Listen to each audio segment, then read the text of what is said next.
नमस्कार दोस्तों, S N glory channel में आपका स्वागत है। आज का आपका टॉपिक है कारक।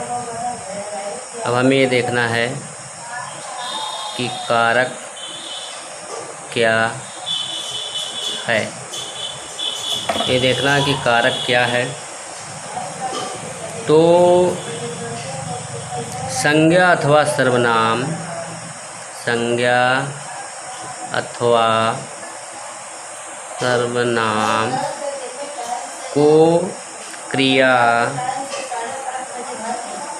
से जोड़ने वाले चिन्ह को कारक कहते हैं।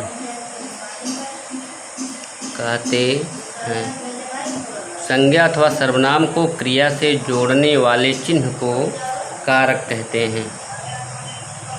कारक को स्पष्ट करने के लिए, कारक को स्पष्ट करने के लिए संज्ञा या सर्वनाम के आगे, संज्ञा या सर्वनाम के आगे जो प्रत्यय लगते हैं उन्हें विभक्तियाँ कहा जाता है। उन्हें विभक्ति कहा जाता है।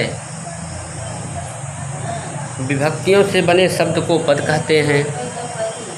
विभक्तियों से बने शब्द को पद कहते हैं। अब कारक की परिभाषा है, संज्ञा अथवा सर्वनाम को क्रिया से जोड़ने वाले चिन्ह को कारक कहा जाता है। कारक को स्पष्ट करने के लिए संज्ञा या सर्वनाम के आगे जो प्रत्यय लगते हैं उन्हें विभक्ति कहा जाता है और विभक्तियों से बने शब्द को पद कहा जाता है। विभक्तियाँ 8 प्रकार की होती हैं। विभक्तियाँ 8 प्रकार की होती हैं। कारक की संख्या 8 होती है। अब देखते हैं कि कौन कौन से कारक हैं। कारक के प्रकार, कारक के प्रकार, विभक्तियाँ एवं चिन्ह। अब इसको हम देख लेते हैं कि कितने कारक हमारे पास हैं, उनकी विभक्तियाँ क्या, उनका चिन्ह क्या होता है। तो हम इसको जो है इस प्रकार से डिवाइड कर देते हैं। पहला हो जाता है विभक्त, दूसरा कारक, तीसरा चिन्ह। अब इसको हम इस प्रकार बांट लेते हैं। बांटने के आधार पर हमारा प्रथमा विभक्ति होता है। प्रथमा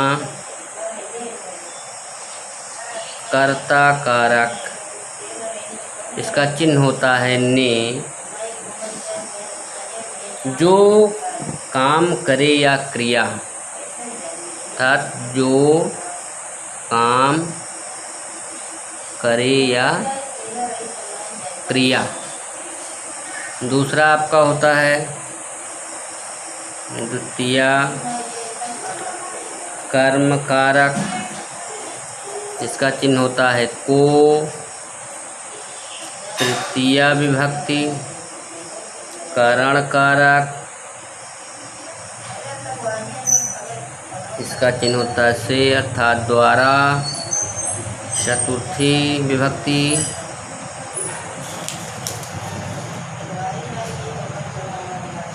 ये होता है आपका संप्रदान कारक के लिए, इसका चिन्ह होता है के लिए। अगला पंचमी ये होता है अपादान कारक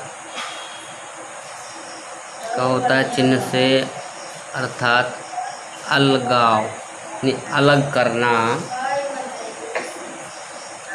षष्ठी विभक्ति संबंध कारक का, के, की का चिन्ह होता है। सप्तमी अधिकरण, अधिकरण कारक में, पै, पर। लास्ट होता है संबोधन, जिसे हम कहते हैं संबोधन, इसको संबोधन कारक कहते हैं, संबोधन कारक कहते हैं। हे, भो, अरे, अर्थात हम इसको इसी तरीके से जोड़ देते हैं। अब ये हमारा जो कारक होता है, कारक हमारे 8 हो जाते हैं, उसका ये चिन्ह हो जाता है और इसकी यह विभक्ति हो जाती है। अब हम इसको इसी के आधार पर देखते हैं कि जैसे कर्ता कारक का जो चिन्ह होता है केवल काम करने की क्रिया के लिए होता है। कर्म कारक को जिस पर क्रिया का फल पड़े, जिस पर क्रिया का फल पड़े वह कर्म कारक होता है।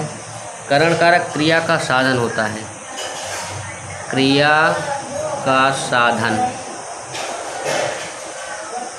संप्रदान कारक में जिसके लिए क्रिया की जा रही है, जिसके लिए क्रिया की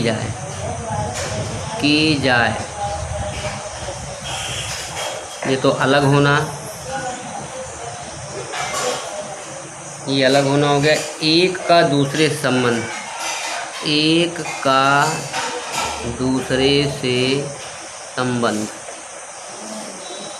जो क्रिया का आधार हो, जो क्रिया का आधार हो।